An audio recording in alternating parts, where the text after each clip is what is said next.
गुलाब का जो पौधा होता है ये बहुत ही बेहतरीन फूल देने वाला पौधा होता है।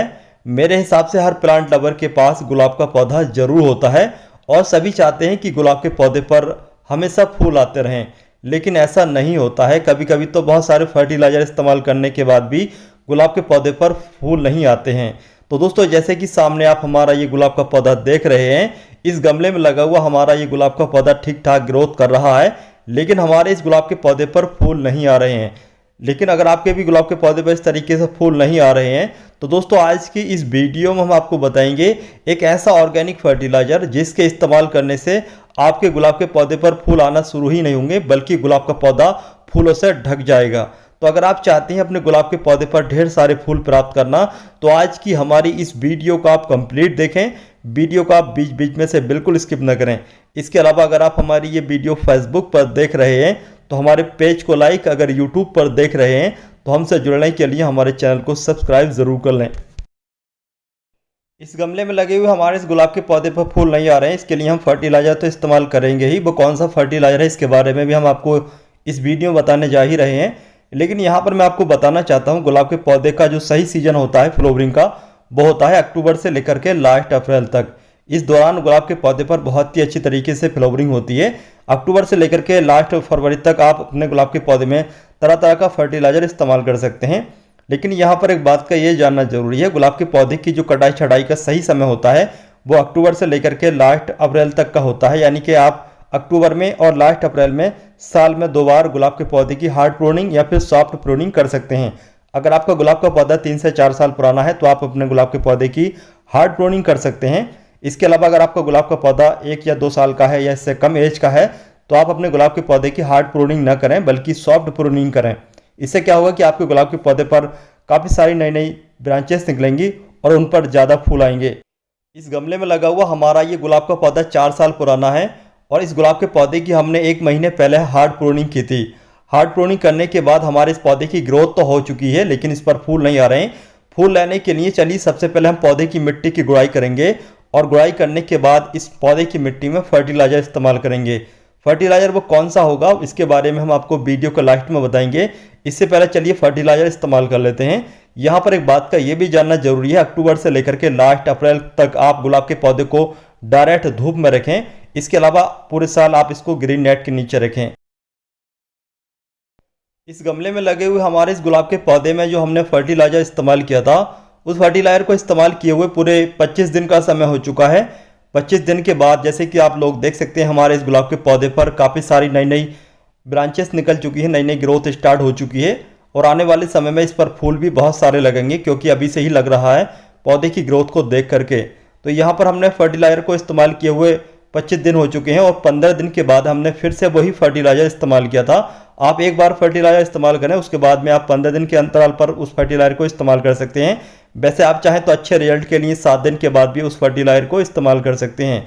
यहाँ पर मैं आपको एक बात बताना चाहता हूँ, जब भी आप अपने गुलाब के पौधे की हार्ड प्रूनिंग करें या फिर सॉफ्ट प्रूनिंग करें, सॉफ्ट प्रूनिंग या हार्ड प्रूनिंग करने के बाद गुलाब के पौधे पर फंगिसाइड का स्प्रे जरूर करें।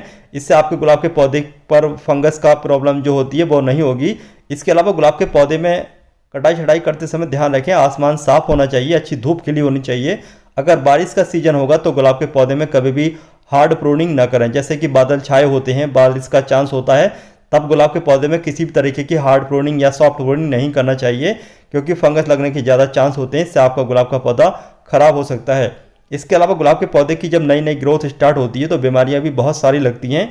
इसके अलावा पौधे की जड़ से क्या होता है कि नई नई ग्रोथ स्टार्ट हो जाती है। जैसे कि यहाँ पर आप देख रहे हैं, इस तरीके की जो भी ग्रोथ स्टार्ट होती है ये शक्कर होती है। इस तरीके का जो भी ग्रोथ होगी ये जंगली ग्रोथ होती है। तो जो भी ग्राफ्टेड एरिया होता है वहाँ से नीचे से जो भी इस तरीके की ग्रोथ निकलती है, आप उसको टाइम से हटा दें, क्योंकि इस तरीके की ग्रोथ को अगर आप रोके रखेंगे तो आपका जो ग्राफ्टेड एरिया है जिस पर फूल आते हैं वो एरिया सूख जाएगा और ये जो जंगली ग्रोथ है ये अपनी ग्रोथ बढ़ाती रहेगी। तो यहाँ पर ये वाला जो आप देख रहे हैं एरिया, ये है ग्राफ्टेड एरिया। इसके नीचे से जो भी ग्रोथ है वो सारी की सारी जंगली ग्रोथ होगी। तो जब भी आपके गुलाब के पौधे में इस तरीके की ग्रोथ नज़र आए उसको आप कट जरूर कर दें, क्योंकि जब भी हम फर्टिलाइज़र इस्तेमाल करते हैं तो फर्टिलाइज़र इस्तेमाल करने के बाद इस ग्राफ्टेड एरिया के नीचे से बहुत सारी जो भी ब्रांचेस हैं वो निकलना शुरू होती हैं, खासतौर से अक्टूबर से लेकर के लास्ट अप्रैल के दौरान। इस तरीके की ग्रोथ आपको नज़र आएगी। तो हम यहाँ पर इसको जड़ से ही इस तरीके से निकाल देते हैं। इस तरीके से निकालने के बाद चलिए आने वाले समय में देखते हैं हमारे गुलाब के पौधे की ग्रोथ कैसे चलती है और कब तक फ्लावरिंग स्टार्ट होती है। प्लास्टिक के इस गमले में लगे हुए इस गुलाब के पौधे में ऑर्गेनिक फर्टिलाइजर इस्तेमाल करने के बाद लगभग 40 दिन का समय हो चुका है, यानी कि 1 महीना 10 दिन का समय हो चुका है। 1 महीने 10 दिन के बाद आप लोग देख सकते हैं हमारे इस गुलाब के पौधे पर काफ़ी सारी कलियां आ चुकी हैं और कुछ कलियां खिल भी चुकी हैं। यहाँ पर जैसे कि आप लोग देख सकते हैं बहुत सारी कलियां से हमारा ये पौधा भर चुका है और आने वाले समय में बहुत सारे इस पर फूल भी खिलने वाले हैं। तो यहाँ पर जैसे कि आप लोग देख सकते हैं यहाँ पर एक ये कली खिल भी चुकी है और हल्का हल्का ये फूल भी बनना शुरू हो चुका है। यहाँ पर मैं आपको बताना चाहता हूँ गुलाब के पौधे में जब भी फ्लावरिंग स्टार्ट होती है तो गुलाब के पौधे में काले हरे कलर के या फिर दूसरी तरह के कीड़े हमला कर देते हैं, जिससे कलियाँ खराब हो जाती हैं। तो इस तरीके के कीड़ों को दूर करने के लिए एक केमिकल इंसेक्टिसाइड आता है इमिडाक्लोप्राइड, उसको आप अपने पौधे की पत्तियों पर लगभग 1 महीने के अंतराल पर छिड़काव करें। इससे आपके गुलाब के पौधे पर जो कीड़े लगते हैं जो पत्तियों को खराब करते हैं या फिर कलियों को खराब करते हैं वो नहीं लगेंगे। चलिए देखते हैं आने वाले समय में ये कलियां कब तक खिल जाती हैं।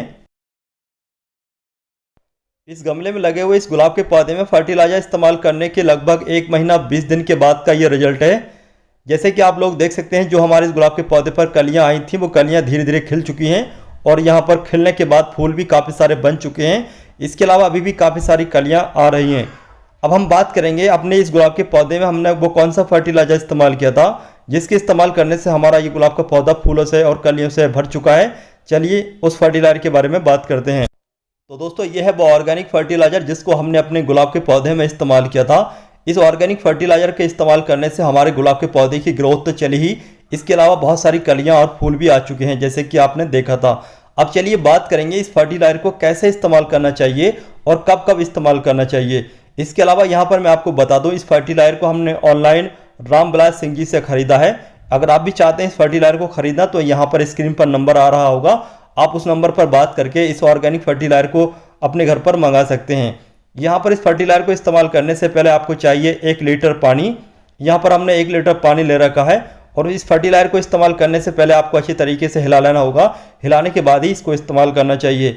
1 लीटर पानी में आप 250 ml इस लिक्विड ऑर्गेनिक फर्टिलाइजर को अच्छी तरीके से पानी में मिक्स कर लीजिए और मिक्स करने के बाद पहले आप अपने पौधे की मिट्टी की अच्छी तरीके से गुड़ाई कर लीजिए और गुड़ाई करने के बाद पौधे की मिट्टी में इस्तेमाल कीजिए। इस फर्टिलाइजर के साथ साथ मैंने विनेगर का भी इस्तेमाल किया था। विनेगर के इस्तेमाल करने से क्या होगा कि पौधे की मिट्टी जो है एसिडिक हो जाएगी और गुलाब का पौधा, गुड़हल का पौधा, मोगरा, जास्मीन का पौधा, कुछ ऐसे पौधे होते हैं ये जिनको एसिडिक सॉइल चाहिए होती है। तो साल में एक बार पौधे की मिट्टी में विनेगर का इस्तेमाल जरूर करना चाहिए। इससे आपके पौधे की मिट्टी एसिडिक हो जाएगी और आपके गुलाब के पौधे पर ज़्यादा फूल आने के चांस बढ़ जाते हैं। हमने यहाँ पर 250 ml इस 1 लीटर पानी में ये ऑर्गेनिक फर्टिलाइजर घोल लिया है। चलिए अब हम विनेगर को भी इस पानी में मिक्स कर लेते हैं। तो दोस्तों अगर आपके भी गुलाब के पौधे पर फूल नहीं आ रहे हैं तो आप इस ऑर्गेनिक फर्टिलाइजर को विनेगर के साथ इस्तेमाल करके अपने गुलाब के पौधे पर ढेर सारे फूल और कलियां प्राप्त कर सकते हैं। तो दोस्तों आज की हमारी इस वीडियो की जानकारी पूरी अपडेट के साथ आपको कैसी लगी इसके बारे में आप हमें कमेंट बॉक्स में कमेंट करके जरूर बताइए। इसके अलावा अगर आपको ये वीडियो पसंद नहीं आती है तो वीडियो को डिसलाइक कर सकते हैं। अगर आपको ये वीडियो पसंद आती है तो वीडियो को लाइक करने के साथ अपने दोस्तों या फिर रिश्तेदारों के साथ शेयर जरूर करें, जिससे कि इस वीडियो का फायदा आपके दोस्तों या फिर रिश्तेदारों को भी हो सके। तो दोस्तों चलिए चलते हैं, फिर मिलते हैं अगली वीडियो में। तब तक के लिए बाय।